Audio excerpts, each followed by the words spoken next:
మీ business ఏదైనా మీ ఊర్లో promotion చేయాలంటే అది సుమన్ టీవీతోనే సాధ్యం. ఇప్పుడే సంప్రదించండి. ఆలేరు ఆశాజ్యోతి వీర్ల ఎలయ్య గారిని అవాంఛిత వాక్యాలు మాట్లాడడం వల్ల రోడ్డుకి ఎక్కి ఈరోజు కర్ర వెంకటయ్య గారు మరియు గడ్డమీది రవీంద్ర గారు ఇలాంటి సమస్యలు ఉన్నా కానీ మాట్లాడుకోవాలి, కానీ ఇంత అనుచితంగా మాట్లాడడం న్యాయం కాదు. వీర్ల గారు కరోనా టైం నుంచి ఇప్పటి వరకు ప్రతి నిమిషము మాట్లాడుతూనే వస్తున్నాడు. నిధులు నియామకాల మీద ఏం చేసినారు, 10 సంవత్సరాల నుంచి ఏం డెవలప్ చేసినారు,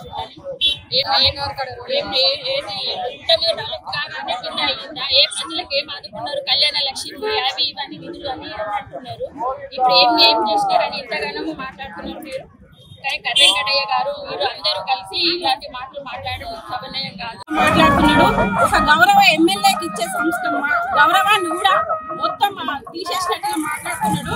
ఇదివరకు ఆయన ఎన్నెన్ని దొంగతనాలు, ఎన్నెన్ని లంగతనాలు, ఎంత మంది ఉసురు పోసుకున్నారంటే మాకు తెలుసు. ఆ విషయం ఖచ్చితంగా మేము లైవ్ లో ఉండి చూసాం కాబట్టి అలాంటి పెత్తనాలకు దూరమైనందుకే మైండ్ ఖరాబ్ అయి మాట్లాడుతున్న గడ్డమీది రవీంద్ర గారు, అలాగే కర్ర వెంకటయ్య గారు మంచి వ్యక్తిని అనుచిత వ్యాఖ్యలు మాట్లాడి ఆయన మీద ఏదో నింద వేయాలనుకుంటున్నారు.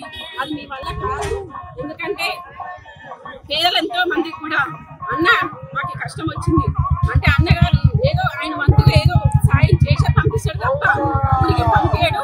అలాంటి వ్యక్తిని ఏదో దూషించాలి, ద్వేషించాలి, ప్రజలు బట్టలు ఇప్పి కొడతారు అని ప్రజలు ఎవరిని కొడతారో తొందరలోనే ఉన్నది. అది మీరు తెలుసుకోవాల్సిన అవసరం ఉంది. మీరు ఆలేరు నియోజకవర్గంలో సంస్కారహీనులుగా నిలబడేది మాత్రం ఖాయం. అన్నను ప్రతి ఒక్కరు మేము ఊరుకునేదే లేదు. అన్న జోలికి వస్తే మాత్రం మేము తగ్గేది లేదు.